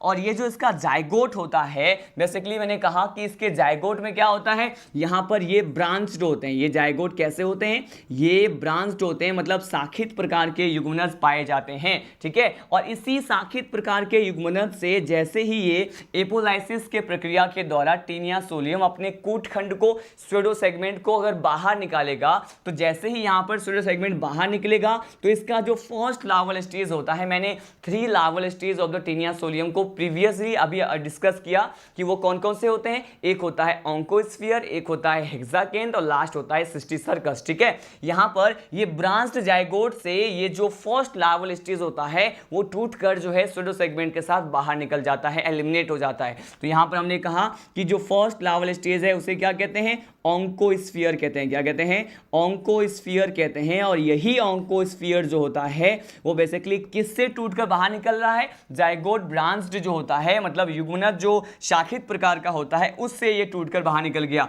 अब ये ऑन्कोस्फीयर जो होता है वो किस में एंटर करता है, मैंने कहा ये जो टीनिया सोलियम है ना उसका सेकेंडरी होस्ट क्या होता है, इसका सेकेंडरी होस्ट होता है पिग। क्या होता है, पिग। पिग के लिए ही हम सस वर्ड को यूज कर सकते हैं। तो ये पिग और सस में क्या करेगा, एंटर करेगा, प्रवेश करेगा। पिग और सस में जैसे ही एंटर करेगा, जो कि इसका सेकेंडरी होस्ट होता है, तो ये ऑन्कोस्फीयर जैसे ही पिग और सस में एंटर करता है तो ये ऑन्कोस्फीयर के बाद ये जो लार्वा है वो नेक्स्ट लार्वल स्टेज में चेंज हो जाता है। ऑन्कोस्फीयर के बाद ये यहाँ पर कौन सा लार्वा होता है, मैंने कहा ऑन्कोस्फीयर के बाद ये हेक्साकेंथ लार्वा जो होता है उसमें क्या हो जाएगा, चेंज हो जाएगा। कौन सा लार्वा, मैंने कहा यहां पर जो लार्वा होता है उसे हम कहते हैं हेक्साकेंथ लार्वा। तो मैंने कहा ये जो हेक्साकेंथ लार्वा होता है, हेक्साकेंथ लार्वा, उसमें ये ऑन्कोस्फीयर लार्वा क्या हो जाने वाला है, चेंज होने वाला है। हेक्साकेंथ में हम हेक्सा वर्ड क्या होता है, मैंने कहा ये जो हेक्सा होता है ये रिप्रेजेंट करता है किसको, 6 को। क्यों, क्योंकि यहां पर नंबर ऑफ हुक्स कितने होते हैं, यहां पर नंबर ऑफ हुक्स कितने होते हैं, 6 होते हैं। तो मैंने आपको क्या बताया कि ये जो युग्मनज होता है वो शाखित होता है। इससे जो है स्यूडो सेगमेंट के साथ फर्स्ट लार्वल स्टेज ऑन्कोस्फीयर टूट के बाहर निकला। ये ऑन्कोस्फीयर जो है इसका सेकेंडरी होस्ट जो होता है, जैसे हम कहते हैं क्या, पिग और सस, उसको इन्फेक्ट किया। और उसको इन्फेक्ट करने के बाद ये ऑन्कोस्फीयर नेक्स्ट लार्वल स्टेज में चेंज हो गया। ये कौन सा है, हेक्साकेंथ लार्वा होता है, जिसमें नंबर ऑफ हुक्स कितने होते हैं, 6 होते हैं, 6 होते हैं, ठीक है। अब ये क्या होगा कि ये जो हुक्स होता है ये पिग के इंटेस्टाइनल वॉल में ही क्या हो जाता है, रह जाता है। और उसके इंटेस्टाइन को क्या करेगा, धीरे धीरे इन्फेक्ट करेगा, उसको पोरस बना देगा, मतलब उसके आंत के दीवार को छिद्रित कर देगा। जिस तरह से मैंने कहा इससे पर्टिकुलर कौन सा डिजीज होने वाला है, मैंने कहा इससे जो पिग में डिजीज होता है बेसिकली उसी को हम कहते हैं टीनियसिस। और इस तरह के पिग को क्या कहेंगे, इस तरह के पिग को कहेंगे बेसिकली क्या, इसे हम कहेंगे इन्फेक्टेड पिग। क्या बोलेंगे, इन्फेक्टेड पिग बोलेंगे, ठीक है। और ये जो इन्फेक्टेड पिग होता है इसी ही पिग के पोर्क, मतलब पोर्क क्या होता है, मैंने कहा पोर्क जो होता है वो मीट होता है या फिर फ्लैश वाला पार्ट होता है, वो मांस होता है, जिसे हम क्या करते हैं, कहा जाता है बेसिकली ये पिग का जो इन्फेक्टेड पिग है जिसमें टीनिया सोलियम का क्या हो गया, इन्फेक्शन हो गया है, तो इसके पोर्क, इसके मीट को, इसके मांस को क्या कहते हैं, इसके मांस को कहा जाता है मिजेली। क्या कहते हैं, इसे कहा जाता है मिजेली कहते हैं। और जैसे ही कोई भी पर्सन इस मिजेली को क्या कर ले, मैंने कहा ईट कर ले, खा ले, तो उसे कौन सा डिजीज हो जाएगा, इसे टीनियसिस डिजीज हो जाएगा। कौन सा, मैंने कहा इसे टीनियसिस डिजीज हो जाता है। तो हमने ये सारे पॉइंट जो है यहाँ पर डिस्कस किया। वन मोर टाइम मैं आपको बताने वाला हूँ कि टीनिया सोलियम जो होता है इसके बॉडी में मैंने 3 सेगमेंट में डिवाइड कर दिया, 1 से 250 तक immature in which the male sex organ are the absent. 251 से 650 तक mature segment in which the male sex organ as well as the female sex organ are the present. ठीक है, मैंने कहा आफ्टर 651 क्या होता है, जाइगोट ब्रांच हो जाता है और ये जो है ऑन्कोस्फीयर जो है लार्वा जो है उसको सिक्रेट करता है, रिलीज करता है, जो कि सेकेंडरी होस्ट पिग और सस को क्या करेगा, इन्फेक्ट करेगा, एंटर हो जाएगा उसमें। इस तरह के पिग को हम कहते हैं इन्फेक्टेड पिग, इन्फेक्टिंग सस कहते हैं, और उसके मीट उसके पोक को क्या कहते हैं, मैंने कहा मिजेली कहा जाता है। इस मिजेली को जैसे ही कोई भी पर्सन अगर खा ले उससे कौन सा डिजीज होता है, टीनियसिस डिजीज हो जाता है, जिससे बेसिकली मैंने कहा कि इससे आई साइट मतलब जो हमें दिखाई देने की शक्ति होती है वो क्या हो जाती है, रिड्यूस होती है, कम हो जाती है। ठीक है, हमने यहाँ पर प्लेटी हेलमिंथीज के सभी मेंबर्स, उसके जो भी जनरल कैरेक्टर्स थे उन सभी के बारे में क्या कर लिया है, डिस्कस कर लिया है। तो हमने यहाँ पर सिलेंट्रेटा के बाद टिनोफोरा, उसके बाद मैंने प्लेटी हेलमिंथीज को क्या कर दिया, डिटेल में बताया। अब इन द नेक्स्ट लेक्चर मैं क्या करने वाला हूँ कि ये जो हमने प्रीवियस 3 फाइलम स्टडी कर लिए हैं उसके क्वेश्चंस मैंने अब तक डिस्कस नहीं किए। ठीक है, इसीलिए मैं कौन कौन से फाइलम, मैंने कहा सिलेंट्रेटा, टिनोफोरा और प्लेटी हेलमिंथीज, इसके जो भी जनरल कैरेक्टर्स के साथ साथ मैंने इसकी क्लासिफिकेशन, एग्जाम्पल, इसके कॉमन नेम या फिर जो भी डिजीज की बात की है उन सभी पे मैंने कुछ एक बेसिकली जो भी इंपॉर्टेंट क्वेश्चन होते हैं 20 से लेकर के 30 तक, वो क्वेश्चन मैं इन तीनों फाइलम को जो है लेकर आऊंगा नेक्स्ट लेक्चर में। और नेक्स्ट लेक्चर में ही उन सभी क्वेश्चंस को डिस्कस करने के बाद हमारा जो नेक्स्ट फाइलम है जिसे हम एस के हेलमिंथीज कहते हैं, राउंड वॉर्म मतलब गोलकृमी के बारे में पढ़ते हैं, मैं आपको वो बताऊंगा। ठीक है, तो तब तक के लिए जय हिंद, जय राजधानी।